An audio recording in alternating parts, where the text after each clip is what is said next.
Yo, what is good, camp believers and high performers? Welcome to another episode of the Can't Believe I Made It podcast, inside of our Rituals for Resilience episodes.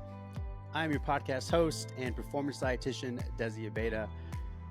Listen, AI is taking the world by storm, and I wouldn't be doing my job if I didn't create opportunities for you to not only maximize your potential, but in a lot of ways to maximize your time.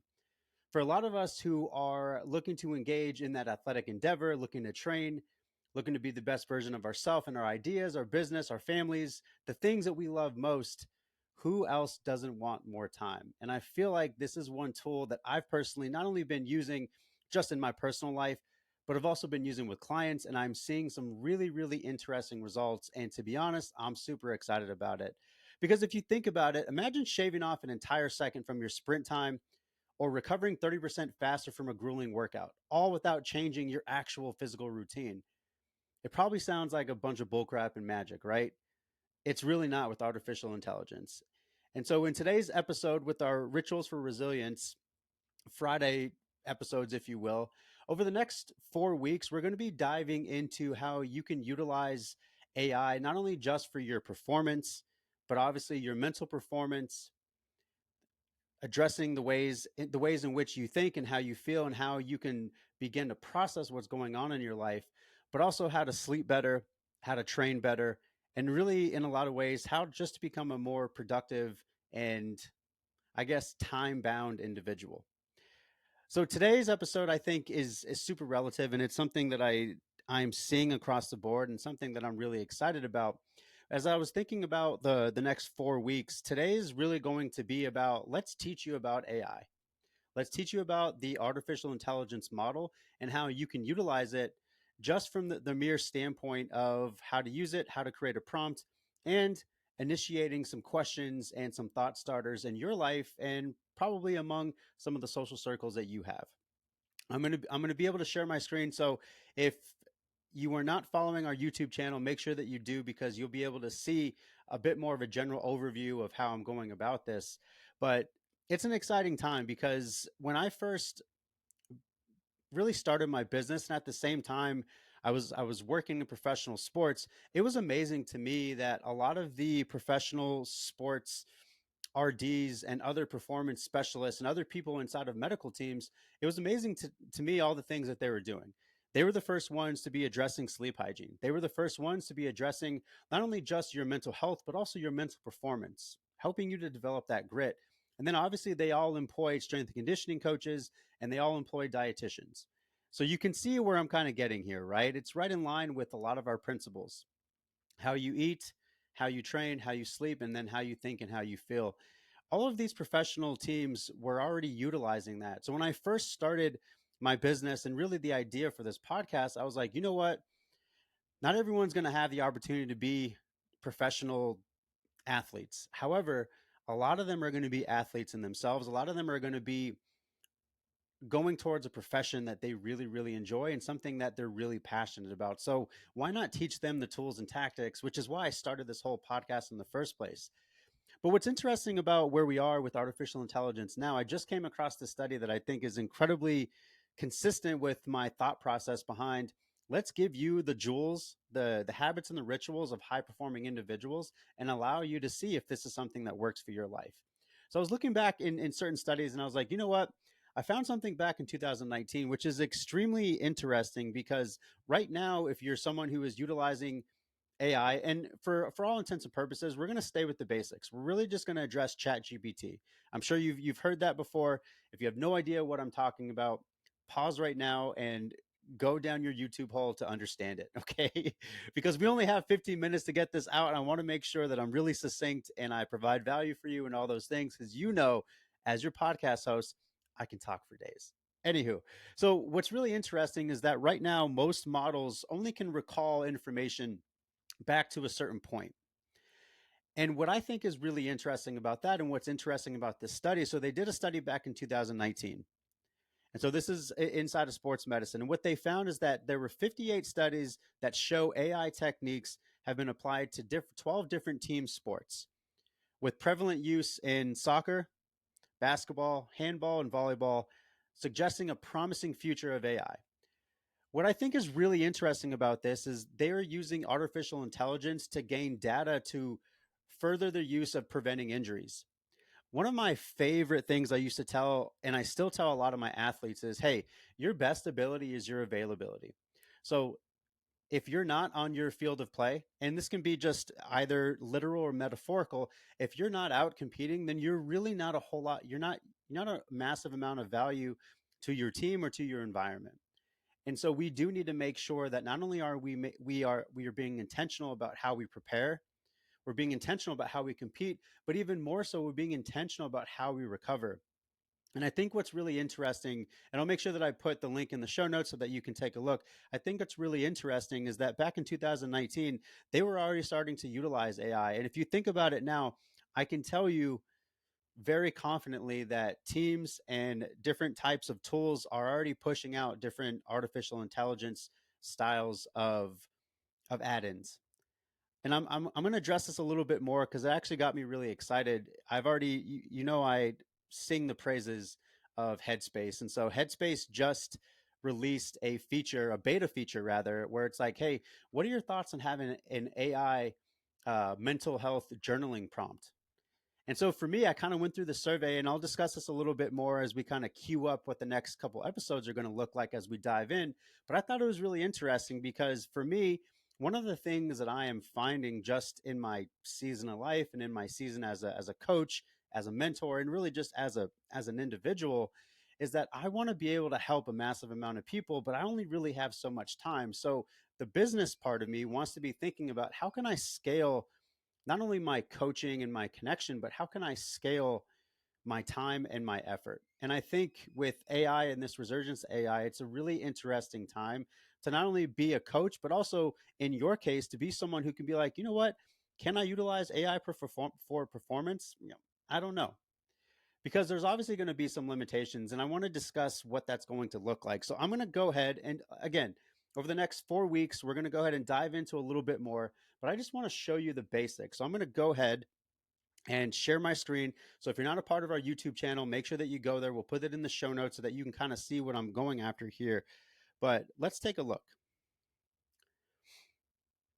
So like I said, we're going to stick with ChatGPT for right now. We're going to stick with the basics. Okay.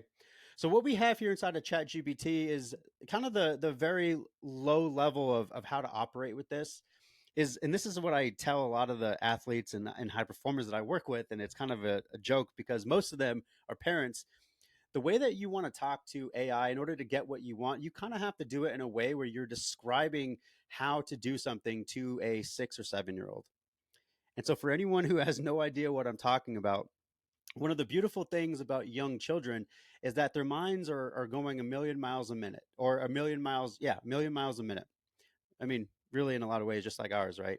But their minds are everywhere. And if you need them to do something specific, you actually need to sit them down and you need to walk them through the different points of what you need as a father, like I'm as a father of two now, like I'm still learning how to do that. I might tell my 7 year old daughter, like, hey, I need you to clean your room. And what she might do is stuff everything under her bed.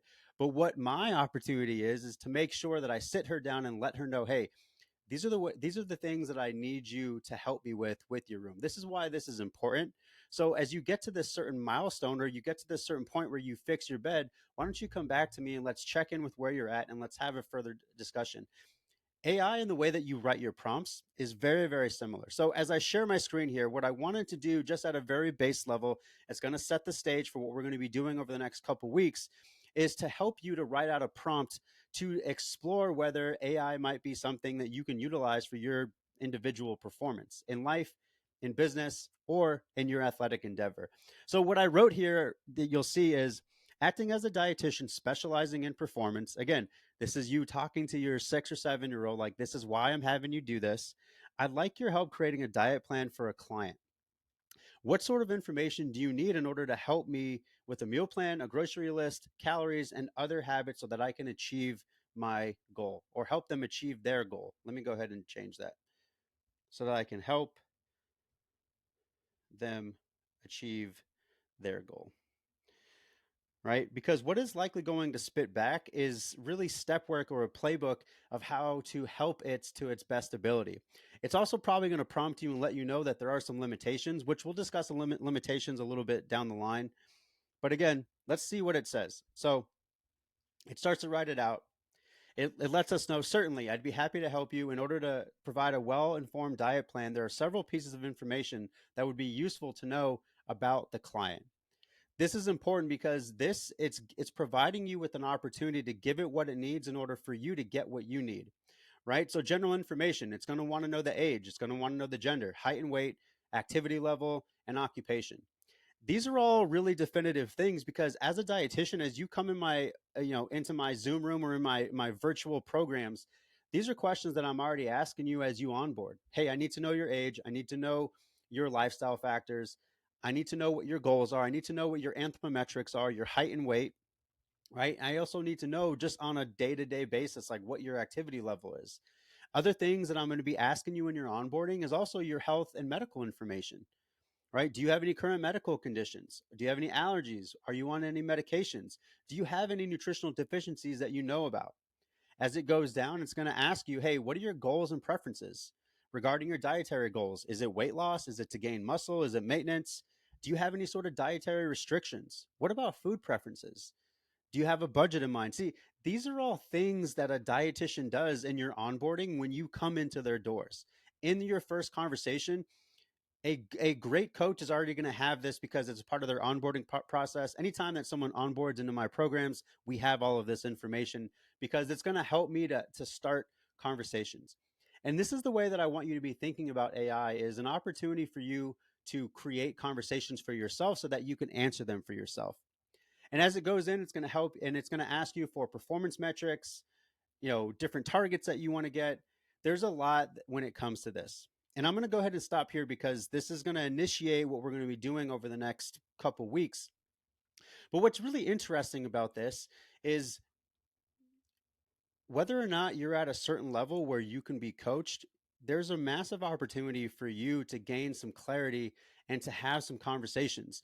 Yes, it's a little bit weird. You're talking to artificial intelligence, but listen, try not to be late when it comes to this. There's a lot of opportunity, and AI is not something like NFTs that it's going to be going away. We know this because different very very successful companies, and we'll discuss this over the next couple of weeks, are investing a ton of resources into understanding how they can utilize artificial intelligence. And I feel like for you, it would be a really great opportunity for you to see if it's something that works for you. So let's discuss, and we'll dive into a little bit more over the next couple of weeks, but at a very high level, let's discuss who AI might not be the best for. So, one, it's not going to replace a medical professional. Never. So, you should be checking in with your primary care physician, 100%, right? If you have mental health issues, you should invest in not only seeing, but also making sure that you're talking with your primary care providers about what that process might look like. Okay, so it's not going to replace, at least right now, right? It's not going to replace some of the medical necessity that you need. However, it's going to empower you with information. It's going to empower you because it's gleaning a ton of data, a ton, like even more than we can fathom, to provide you with information. Now, there are some limitations here. It's not 100% accurate. So, a lot of the things, even as a dietitian, when I run it through prompts, there are things that come up where I'm like, yeah, this isn't right. Right. So, those are some of the limitations that they have. And it's also not going to replace the human touch, the human element, because I tend to find the people that really do well with some of the artificial intelligence that I use in some of my coaching programs, these are the people that are a little bit further down the line. And to be honest, I'm not really having discussions with them about this unless they're at a point where they're like 9 months or maybe even a year into our coaching programs. Because when you're first starting, this is where it might be a good idea to kind of see like, all right, now that I have information, can I apply this information? Because that's where the human touch, that's where a coach can come in and really help you to utilize that. So, like I said, there are some limitations here. And I think the application piece is what most people are missing out on, which is why this next week, when we go into our part two of this series, we are going to be discussing utilizing AI not only for your mental health benefit and also your mental grit, but also how to help you to journal in a way where you can start to explore some of the limiting beliefs that you have, some of the things that you can begin to work on. Again, doing this in step with making sure that you are taking care of the medical necessities that you need and entrusting in professionals that are going to help you with what you need. So I'm super excited about this. I'm super interested in it. I love teaching this type of stuff. So tune in next week as we discuss not only how to utilize AI for your performance, but how to utilize it for your mental performance. Be well, my friends. Let's get it.